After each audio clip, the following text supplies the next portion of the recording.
ヘル君。いつから君はそんな卑屈なやつになったんだい？僕は君のこと信じてるぜ。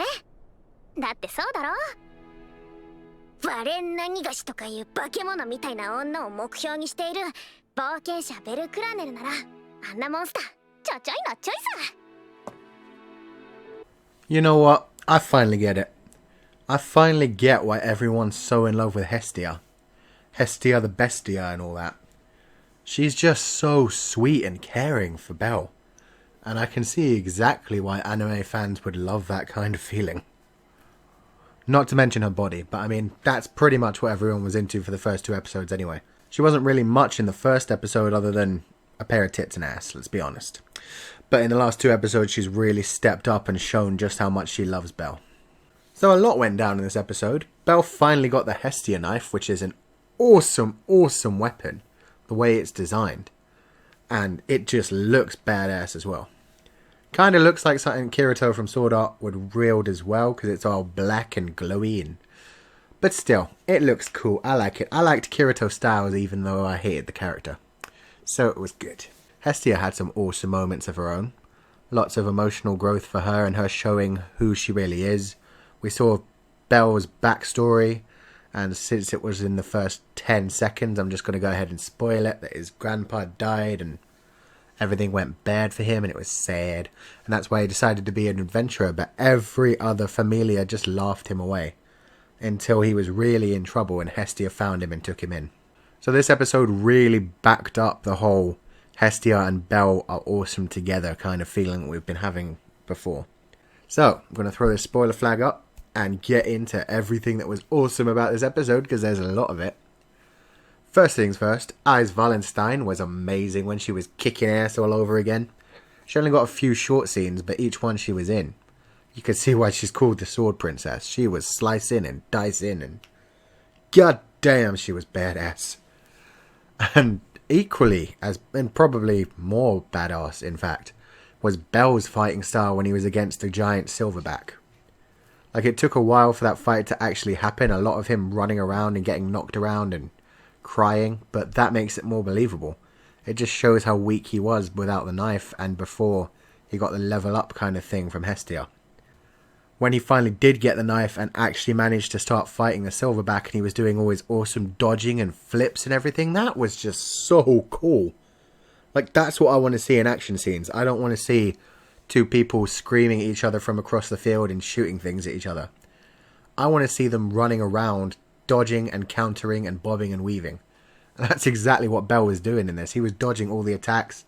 He was using the ape's momentum against him, swinging on his chains to get up above him. It was just awesome. Amazing, amazing fight scene. I wish to see more of those. And I'm just going to throw it out there. Ganesh is an amazing god. Why? I hope we're going to see more of him. He's just so much fun. He seems to be like the Superman of this story. He's just like, hey guys, I'm awesome. We're going to save the townspeople. Let's do this. Go team, go. Kind of thing. I really liked him. He was barely in it, but it was so funny when he was.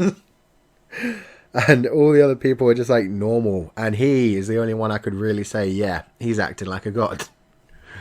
I mean, we have Loki, who's just a 40-year-old pervert man for Eyes Wallenstein. She's not very interesting.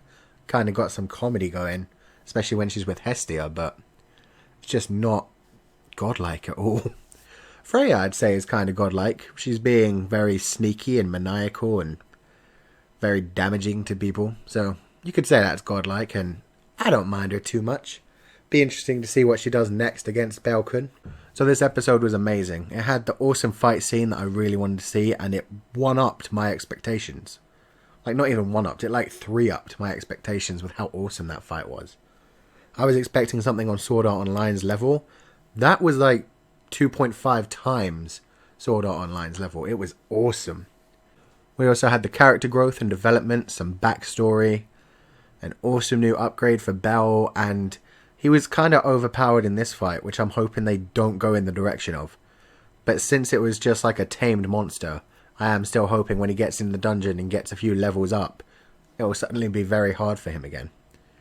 And we saw a flash of what our new character who's going to be joining Belle is. And we've seen her in the opening in the beginning. I'm assuming it's a girl. It looks like a young girl. It might be a very young boy. But long, curly red hair and covered by a big hood and carrying a massive backpack like 5 times her size. Looks pretty awesome. And he is being really, really abused right now. Like being used as a supporter, which I'm guessing just means they collect all the items for the adventurers and maybe hold things that they don't need and, I don't know, do whatever really they need to do. Like if the person says, hey, bandage me, or hey, get me some water, that kind of crap. Just literally an assistant. And the adventurer that she is working with is horrible, like smacking him around and joking about using him as a decoy. It's really, really sad. And the next episode is called Supporter the Weak. And so obviously this is someone who is very weak like Belle, but clearly isn't from how much weight that they're carrying. So they've got their own strength. They're just assumed to be weak. I don't know.